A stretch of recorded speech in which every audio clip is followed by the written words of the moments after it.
We left off at page 240.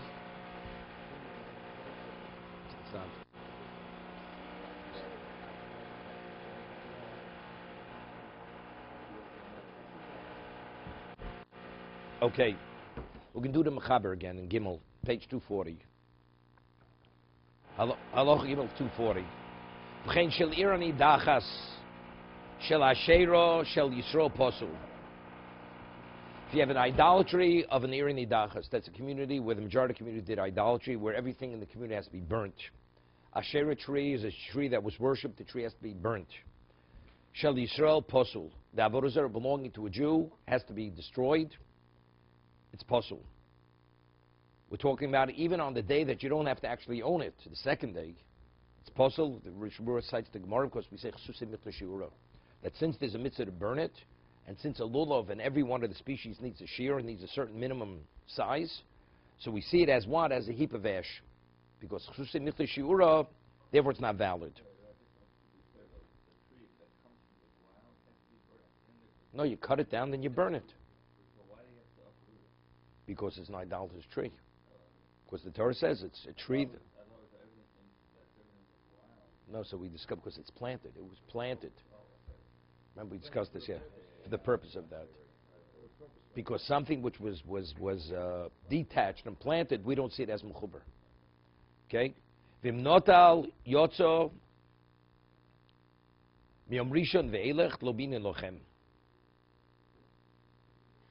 He said, but if it's the something which the goy owns, it's avodah zarah shel akum, he should not take. But if he took it, if it's beyond the first day, yiyotzei.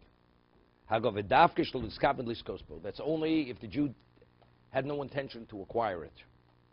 Aval liskaven liskosbo.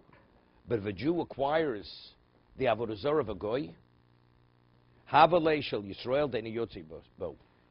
You cannot be yotzei because, as we said, a non-Jew can negate something which is idolatrous. Okay? A Jew, once a Jew owns it, cannot be negated any longer. It has to be destroyed. So therefore, if the Jew took the daled minim from the non-Jew and he acquired it, although he plans to give it back to the non-Jew, it doesn't make a difference. Once he acquires it, now it's classified as the idolatry belonging to a Jew. Idolatry belonging to a Jew has to be destroyed. We discussed this yesterday a little bit. The niyotzev daf kodesh in his batil. Avodim is batil biarakum. That's only if the Jew acquired it before the non-Jew negated it and the Jew took possession. Let's say the non-Jew already, he negated it. He doesn't use it any longer in his ritual. Okay? Even the Jew now acquires it. Even though it's not the optimum way, because it's something which is tainted, because it was used in the past for idolatry. But if he has no choice, he use it. One is yotzei. Say a bracha. Say a bracha. Let's see the Mishna Berura. I just, wow.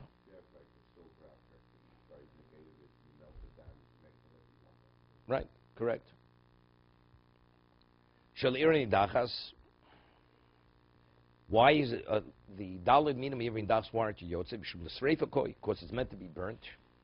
The chsiv kol shlola tikvots. All its spoils you should gather to the main boulevard of the community. It says you burn it. Lulav boishir avar tvochim kidel kameg sim tov reish nun cave dai l'sreifa koi. Since it's meant to be burnt, ain't shurukayim. You see it already as if it doesn't exist. The shear is not there. The chsor of domi, we see it as if it's burnt. It's evlochem posla afilu b'yom sheni.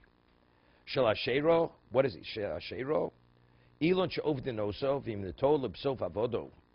What happens? He planted it, and then he azaper shegodl kodem avodo mutorim lehedjit.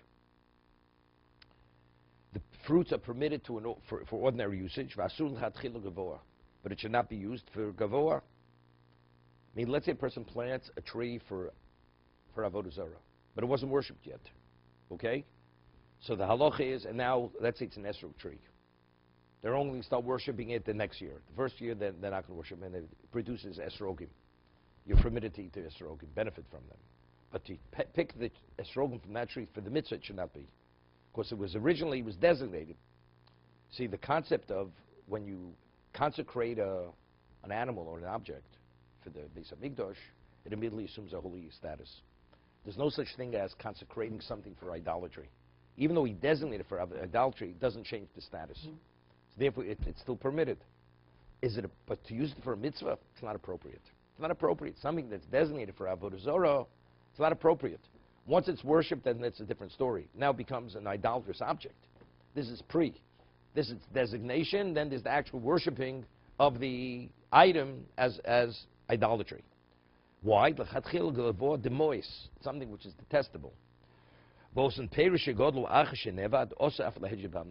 it's worshipped, even the ordinary person cannot benefit from it, because now it's the fruits of an idolatrous tree. Because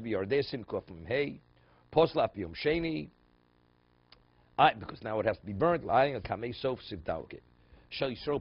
about if it's the idolatry belonging to a Jew?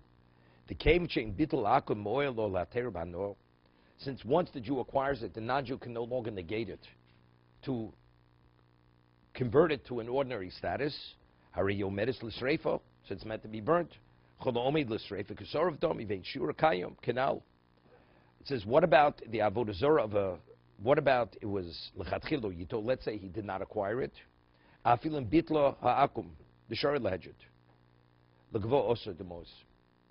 Let's say the non-Jew had an esrog, and then he negated it. It's no longer used for idolatry.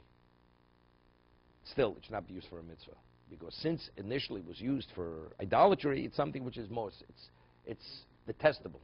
It's literally disgusting. You know, Moshe Rabbeinu refers to the idolatry. He says, Golul.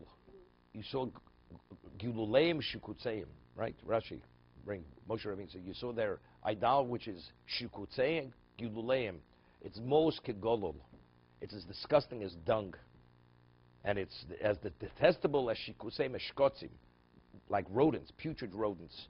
That's the reality. Within the context of mitzvah, that's what it is. How could you use it for a mitzvah? Go ahead.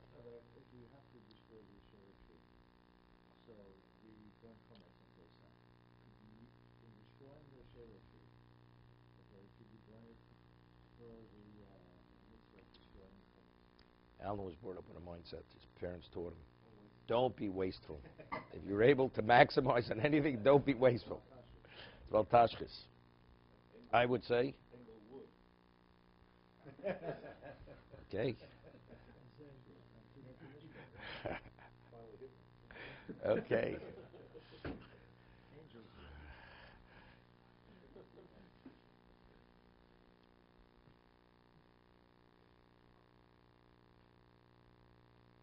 I would say it would be permitted.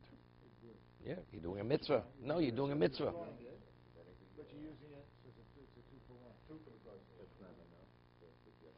It's mitzvah's lav l'honetznido. It's a mitzvah. Mitzvah's lav l'honetznido. No, we're saying since you do a mitzvah, something which is used for idolatry, for a mitzvah use, it's detestable. It's disgusting. You know, that's what you're using it for. I understand, but you're doing the mitzvah of burning the chametz. No, it's a mitzvah. Only because we use a lot of times the lulavs. The hadasim, every you throw it into the fire, right?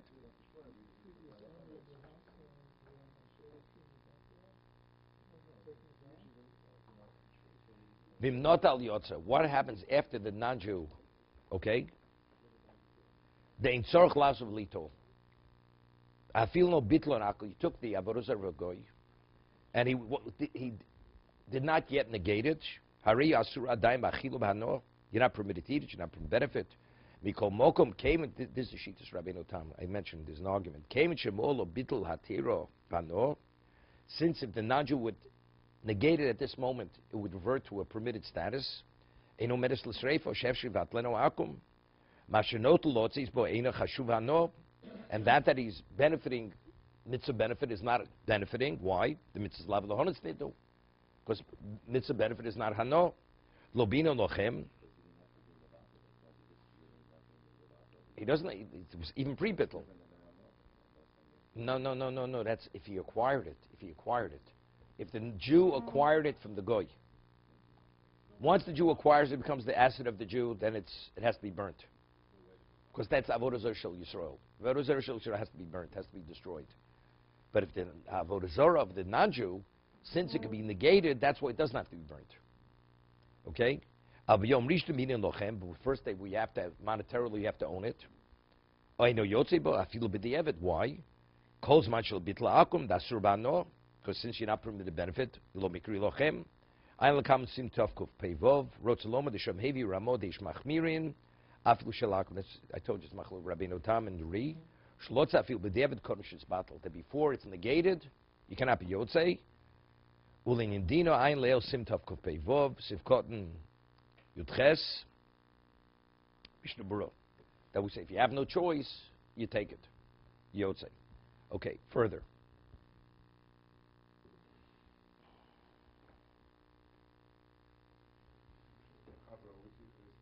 General way of saying it. So he says Miyam Rishon Ve'ela, meaning don't, not including Yom Rishon. No, not included. That's the way you always say it. But that's what it means here for sure. Definitely means this. Means beyond the first day. Beyond the first day. Ganos hatzirim shel ovid kochovim. These are the gardens of the young. You know, these are the priests that are in training. No. Sirum shel ovid kochovim. They're the mishorsei. They are the attendants. Uchiyotzi bohem mibote shamasheim. Muto litol misham lulav v'sham minim lemitzvah. You would say that since they're people they're involved in idolatry, so maybe even in where they live, the gardens they have there, maybe they worship them. Do I have to be concerned? So that is it's Gemara in Avodah Zarah. Muta litol misham lulav v'sham minim lemitzvah. We're not concerned that maybe their intent was when they planted was for idolatry and they were worshipped. Let's see the Mishna Berura. Tzirim who inin mishar se'akum, the attendants of the idolatry. Muta litol misham hinu fiyam vorbi or they sim tofim gimel siv gimel b'shach da'ater zekenim sham ein muta litol mehem kiim kshu b'chinam v'lo b'socher. We'll see. It's only if they give it to you free. But if you have to pay, because what are they going to do with the money? You're actually contributing to the idolatry, right? If you buy their fruits or you pay for it, you're actually participating in the financial overhead of the church, the upkeep of the church. Okay, we'll see. No. When you buy the lulav from them, and let's say the proceeds they use to support the idolatrous rituals in the church or in the temple, it's a problem. That means you're actually participating in that. We'll see. Even if they take it for themselves, which is not for it. He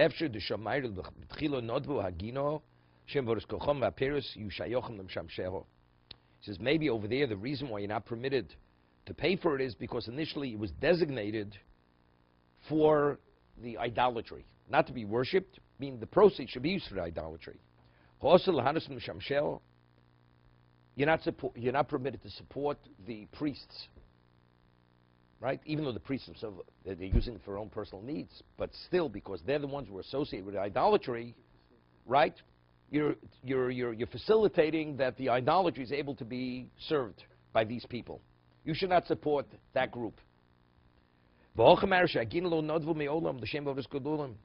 happens to be their personal asset. It's their garden. As long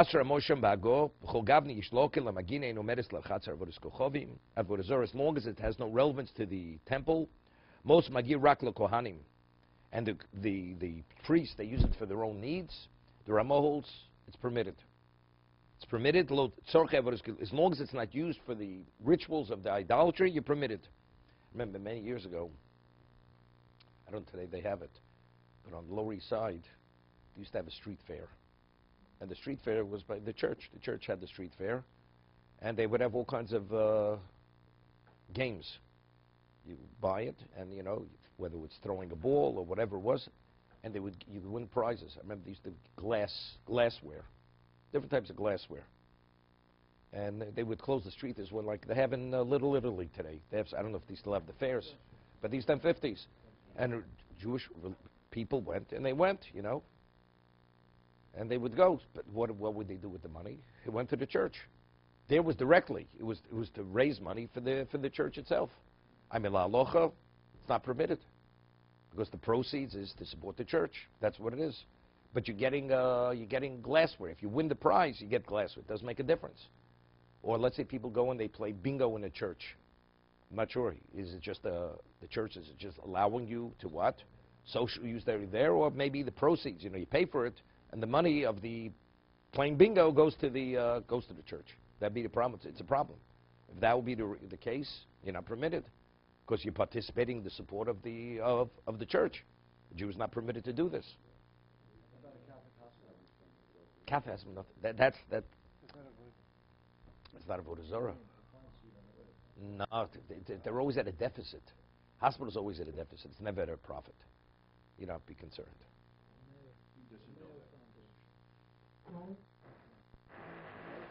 Mayo is not. Is unique. See around the town that Jewish services, holiday services, are integral in the rules of the church. But clearly the money is going to the upkeep. We don't even need that. You're not permitted. Not in the church. It's in the social world. The church. Anything that's inside. It's a problem. It's a problem. It's a problem. How about even like museum? So there are all kinds of. So this, not It's not a church. has nothing with idolatry. It contains idolatry. Yeah, they have these statues. Right, these Therefore what? African, I'm just saying. So therefore what? What does that have to? Nothing. No, that's a separate discussion. Person wants to go see the African collection of whatever it is, of ancient pagans. Right? And you want to see it and you have a certain degree of interest in it. You're not permitted. You're not permitted to gaze on the workmanship. And you have pleasure from it. You can read the inscription, no? No, you can read the inscription. What do you just want to, but if there's any degree of benefit you have from it, you're not permitted from benefit? No, we're talking about, sometimes you have these I don't know if they worship the totem pole. I don't know what it is, but you have like these ancient, like in Israel, they have in the Jewish Museum, I think, they have of the ancient Canaanites from the archaeology. They found these little golden ignats. No, not more than trophy. No, they're little idols, and they were never negated. These civilizations died out or were killed, and therefore they're found. It was never negated by a goy. And now especially it's avodah zarah shel Yisrael, right? It was acquired by Jews now. It has to be destroyed. Halachically, it has to be destroyed. We're not talking about destroying, but could you now go and observe, admire whatever it was, the workmanship, or what those civilizations, those ancients, you're not permitted. People go to the basilica, to St. Peter's in Italy, and they go there and they go into and they admire the architecture and all that. You're not permitted to go there. You're not permitted as a Jew. You're not permitted to go there. It's benefiting from idolatry. It's very interesting. Right, for a Jew, everybody agrees. Not a question. It's very interesting. If you ever walk by a church, very often, the doors are always open. The doors, the front doors of a church are always open. You ever notice it? The front doors of a church are always open. You walk by the church anywhere in New York City, the doors of the church are always open. What do they want? Why do they have the doors open? Because they want to welcome you. It's a welcoming. It'll draw you in. It's interesting. Whenever I walk by, besides the halacha, the Gemara says in Avodah Zarah that you're not permitted to walk within Dalan Amos, 6 feet of the entrance of the church. You have to distance yourself. But the doors are, especially in the summer, you feel the air conditioning coming out. When you walk by all the stores on Fifth Avenue, that's to draw you in, right? But you never know, even looking inside that church, you never know what kind of effect that could have on you. I've never in my life ever looked, the doors are open, never ever looked into a church. Never know. You never know what kind of effect that have on you. Not that I'll have any pleasure from it. You never know. Visually seeing what goes on in there, you don't want to see it. I've seen pictures of what it looks like in a church, like in these books, but to actually, in the physical, real setting, never looked into a church. You never know. In Poland, the Jews, there was a custom the Jews would spit with the clothes. You're supposed to. Yeah, you say that. You say that. Jew has to have a cognizance of that. I once said something. Person has a dagger with a level of workmanship, diamond-studded dagger made of platinum workmanship, one of a kind. And you look at it, and you say, it's the workmanship. If you understand what it is, and the beauty of how the diamonds are inlaid in this dagger, and then you say, something. You see this dagger? 100 million Jews had their throats slit with this dagger. I couldn't care less what the workmanship is, what it is. You should be so repulsed by it, you can't look at the dagger. That's exactly what Christianity is. Do you know how many Jews were burnt at the stake and were killed, the pogroms, throughout history? Because they weren't willing to accept Christianity? So how could you even look at it? What does it represent? What do you think Christianity, the Pope, the Vatican never accepted, can't acknowledge the state of Israel? You know why they can't accept the state of Israel? Because that's a refutation on Christianity. No, they still say, then they will not give us any recognition, but that the state of Israel, Jerusalem should be the Jews under no circumstance. They will never recognize that. They'll always be, because they said the only way we could be redeemed, we have to accept their Messiah. Unless you accept their Messiah, we're doomed to hell forever, to go into oblivion forever. And we will never come back. The only way the redemption is through their Messiah. So if we're going, and therefore we cannot go back to Israel unless we accept their belief. Therefore they cannot ever, will never allow Jerusalem to be a city, a Jewish city, under any circumstance for that reason. What? No, because it's idolatry. No, because it's idolatry. Separate. I'm just saying just the reality. No, that's something else. The cross, it's not worshipped. No. Person wears a crucifix around their neck. It's definitely not. It's an identification. It's identifying. That's something else. It's chuvas. It's not. Could even manufacture it. It's not l'chatchila.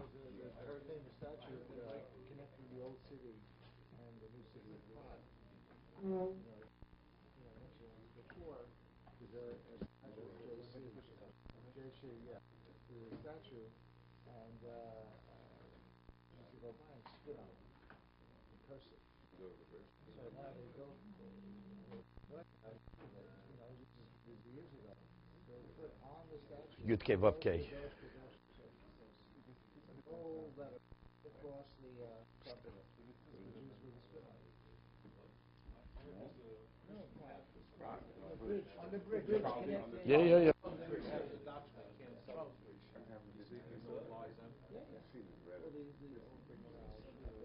Yeah.